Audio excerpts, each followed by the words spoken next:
Bem-vindos a mais um episódio do Podcast Movements. Hoje estamos na nossa 4ª edição e pela primeira vez na história desse podcast, Caio Vassão. Sabe quem estará conosco? Quem? O nosso diretor. Quem é ele? A figura por trás dos bastidores. Aquele que não apareceu até hoje. Thiago Padovan está aqui conosco. Thiago, pô, que alegria a sua presença, Thiagão. Às vezes eu arrumo um tempinho pra conversar com vocês aí. Maravilha. Sempre um prazer. Sempre um prazer. Hoje a gente está inaugurando uma modalidade nova, né, Thiago? É o Drops Podcast Movements. Pílula Movement. A gente vai fazer uma discussão rapidinha, mas Rápida. potente, né? Potente, profunda, sobre a história do metadesign. Aí sim. Da onde veio isso, hein? Caio, disseram quando você chegou nesse lugar metadesign era tudo mato. Era tudo mato. Eu brinco falando que era... Existia... Então, um pouquinho de história. Vamos lá, então, vai. Da onde veio isso? De onde veio isso? A primeira pessoa que fala de metadesign é um designer holandês chamado Andries van Onck, um senhor muito legal, um cara interessante. Durante minha pesquisa de doutorado ele me apoiou, uma pessoa muito legal, já era uma pessoa idosa e na época já afastada do metadesign. Quando que é isso? Eu estava fazendo meu doutorado há mais ou menos 20 anos atrás, 2003 até 2008 mais ou menos. E ele propõe o metadesign em 63, imagina isso, 62, 63, ou seja, 40 anos antes do meu mestrado, 60 anos antes... Desculpa. 40 anos antes do meu doutorado, 60 anos antes de hoje, né? E qual que era a ideia do Van Onck? Ele falou assim, e ele estava preocupado com design de imobiliário, design de mesa, cadeira, esse tipo de coisa. Ele falou assim, olha, tem uma ênfase muito grande hoje em dia, na época, né, década de 50, 60, no bom gosto, coisa bonita, etc. E ele falou assim, o que importa é o sistema produtivo. Eu estou produzindo valor, estou produzindo estética, estou produzindo matéria. O que eu estou produzindo? Qual é o contexto onde esse sistema produtivo aparece? E ele falou, o projeto é esse. O projeto não é da cadeira ou da mesa, é o projeto da indústria, é o projeto do sistema de fabricação, o projeto do ciclo de vida do produto, o projeto das cadeias logísticas, o projeto das maneiras de se fabricar as coisas. Ou seja, é o contexto que importa. Você projeta bem o contexto, o objeto aparece. E ele propõe uma série de coisas, uma série de conceitos interessantes sobre isso, mas ele já faz a ponte com a tal da complexidade. Ele fala, olha, quando você está projetando o contexto onde aparece um produto, é na verdade uma coisa muito mais complexa que o produto, né? E aí tá o gancho. E aí isso meio que é uma coisa que influencia muita gente ali, já na década de 60, ele estava na escola de Ulm, na Alemanha, na escola de design de Ulm. Isso é incorporado no currículo de Ulm e depois ele é também incorporado em alguns cursos do mundo, como no Politécnico da Itália, o Politécnico de Milão, na Itália, e na FAUSP, no Brasil, na Faculdade de Arquitetura e Urbanismo no Brasil.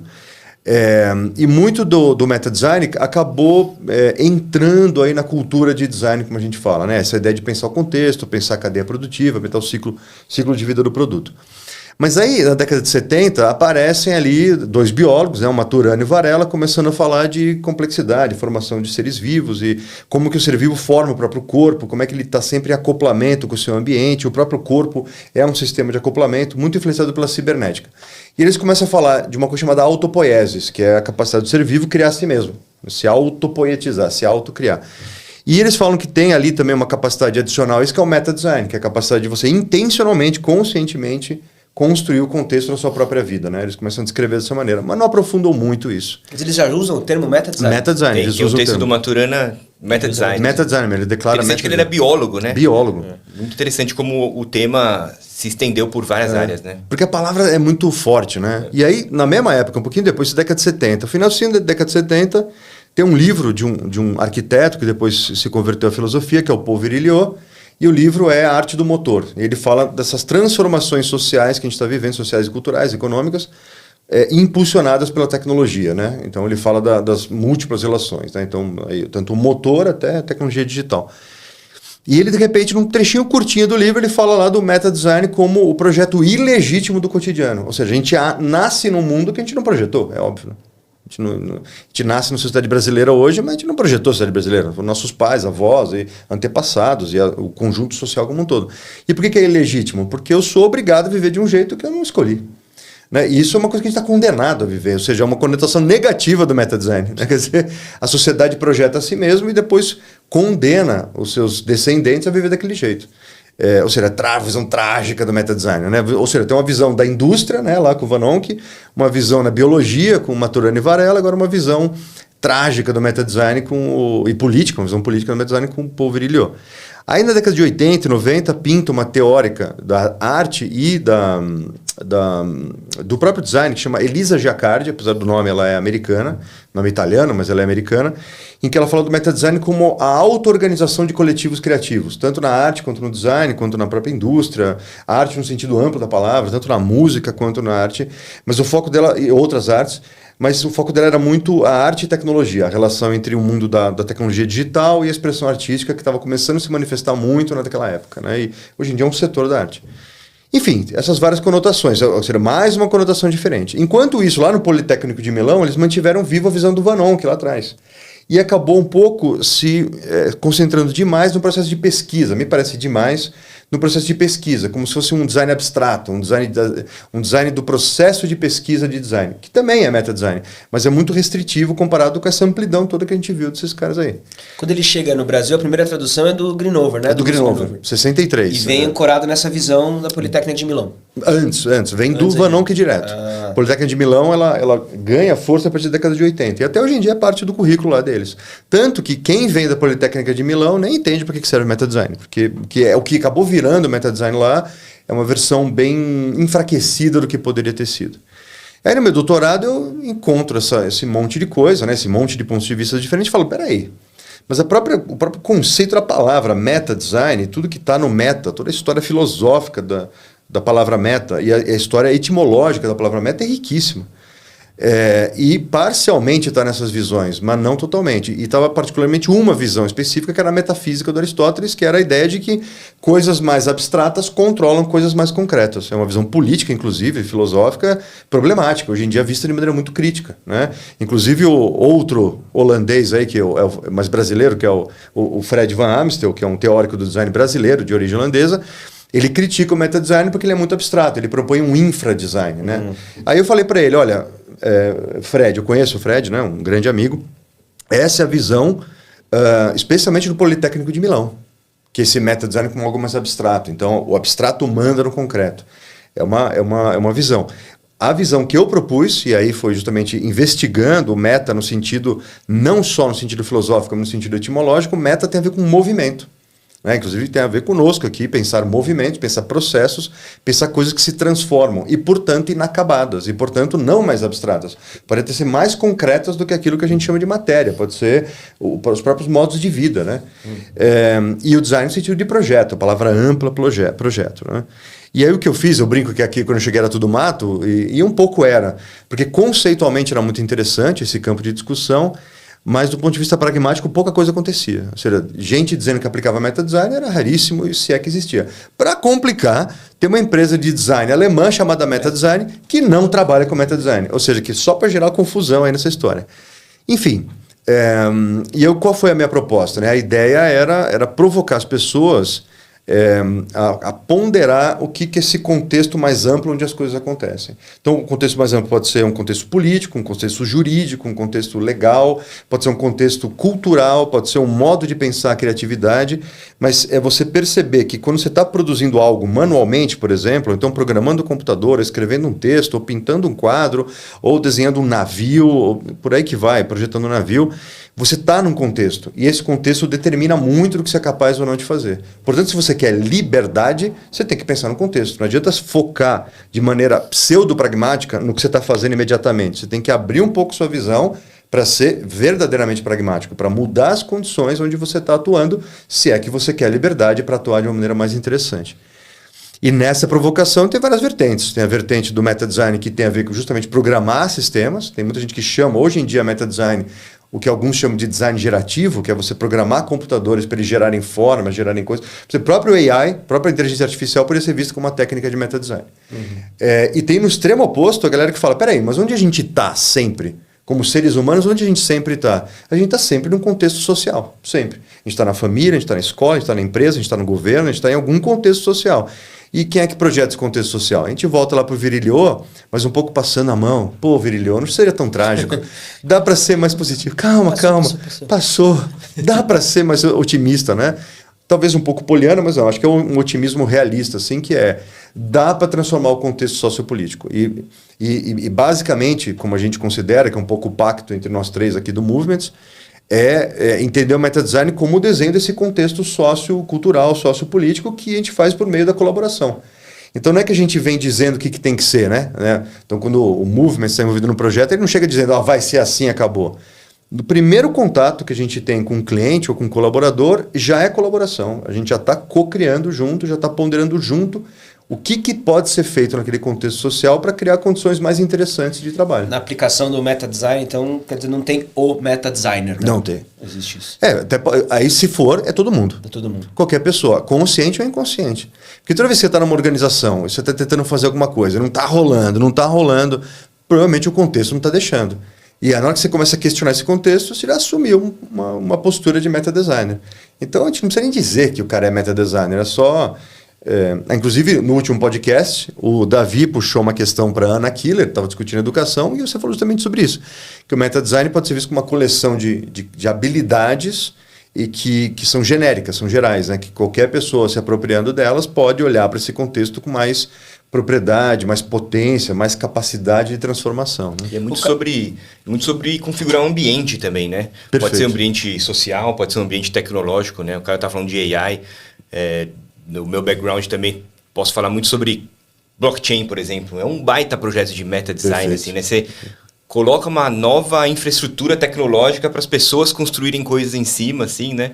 É um baita mindset de meta design, assim. Perfeito, né? Perfeito. É muito interessante também de sistemas, você que trabalha bastante com isso, né, Thiago, que é todo esse mundo dessa nova economia, né? Que é justamente isso, né? Então a proposta lá do Bitcoin, é só uma nova moeda digital. Não, é um outro jeito de entender a economia. Sim, sim. Só que essa é uma sacada interessante no meta design, né? Você não precisa... Se você ponderar esse contexto maior, não significa você tentar controlar tudo. Muito pelo contrário. Quais são as pequenas ações que você consegue fazer a partir do lugar onde você está que vão ter interferência nesse contexto maior? Então, quando alguém propõe uma nova moeda, mas toda a mecânica de transação daquela moeda é diferente do que a gente está habituado, você está convidando esse contexto a operar de outro jeito também. Então, o blockchain é com certeza um projeto de meta design, mas não com a intenção de tomar o controle do sistema financeiro mundial. Não, é só uma outra moeda. Um sistema alternativo. Alternativo. Isso vai contaminando. Inclusive, hoje em dia vai ter... quase todos os bancos centrais do mundo estão criando criptoativos, basicamente a reboque dessa provocação. Né? Acho que são os níveis que a gente poderia falar de abstração do meta design. Né? Você tem tanto um Bitcoin, que é uma proposta de uma infraestrutura global, né, sem controle, né? E aí você tem vários bancos centrais falando, não, isso é demais. Vamos fazer só a nossa aqui, que a gente vai ter mais regulação, mais controle, né? Enfim, o interessante é que a gente vai ter que conviver com isso tudo, assim, né? Hoje em dia não tem como parar essas coisas mais. Perfeito. Né? Tem um ponto aí, acho que surge desse bate-bola de vocês, para ir para as nossas considerações finais, né? E talvez para ajudar a pessoa que está em casa, uma diferença, acho que para entender design e meta design é uma coisa que sempre propõe, né, Vassão, de talvez o design opere para essa chave problema, solução, meta design nessa intenção, emergência, né? Quando você bater essa bola de entender, que você lida com isso, emerge isso, é um jeito fácil de entender essa discussão. Sim. Porque se você está dentro do contexto, né? Eu sempre brinco com as pessoas que é assim, formiga, formigueiro, cidadão, cidade, pessoa, sociedade, por aí vai. Você está num contexto e tem uma coisa maior que você. E o meta design convida a gente a fazer esse movimento, que o pessoal chama na cibernética de segunda ordem, né? Que em vez de você estar de fora olhando o sistema, você está dentro do sistema, olhando para ele e participando dele. E aí, quando você assume que é isso, você não tem controle sobre o sistema. Um pouco o design vende para a gente, não vou dizer uma ilusão, mas é uma crença de que a gente tem controle sobre o sistema. E aí vem essa coisa do problema-solução. Problema-solução. Uma visão quase que matemática das coisas. Lembra? O problema de álgebra, né? Resolva esse problema. Aí você escreve embaixo a solução. Mas de maneira linear, assim. E aí, por mais que o designer saibam que não é uma coisa tão linear, é uma coisa que você precisa dialogar com esse sistema para algo emergir, não se assume de fato o que é. E quando você vai para esse campo mais expandido, o que é? O que o meta design convida a gente? Para uma coisa que você tem menos controle, no entanto, você tem mais ação. Que é você partir da intenção, quer dizer, eu gostaria que acontecesse algo com esse meu contexto aqui.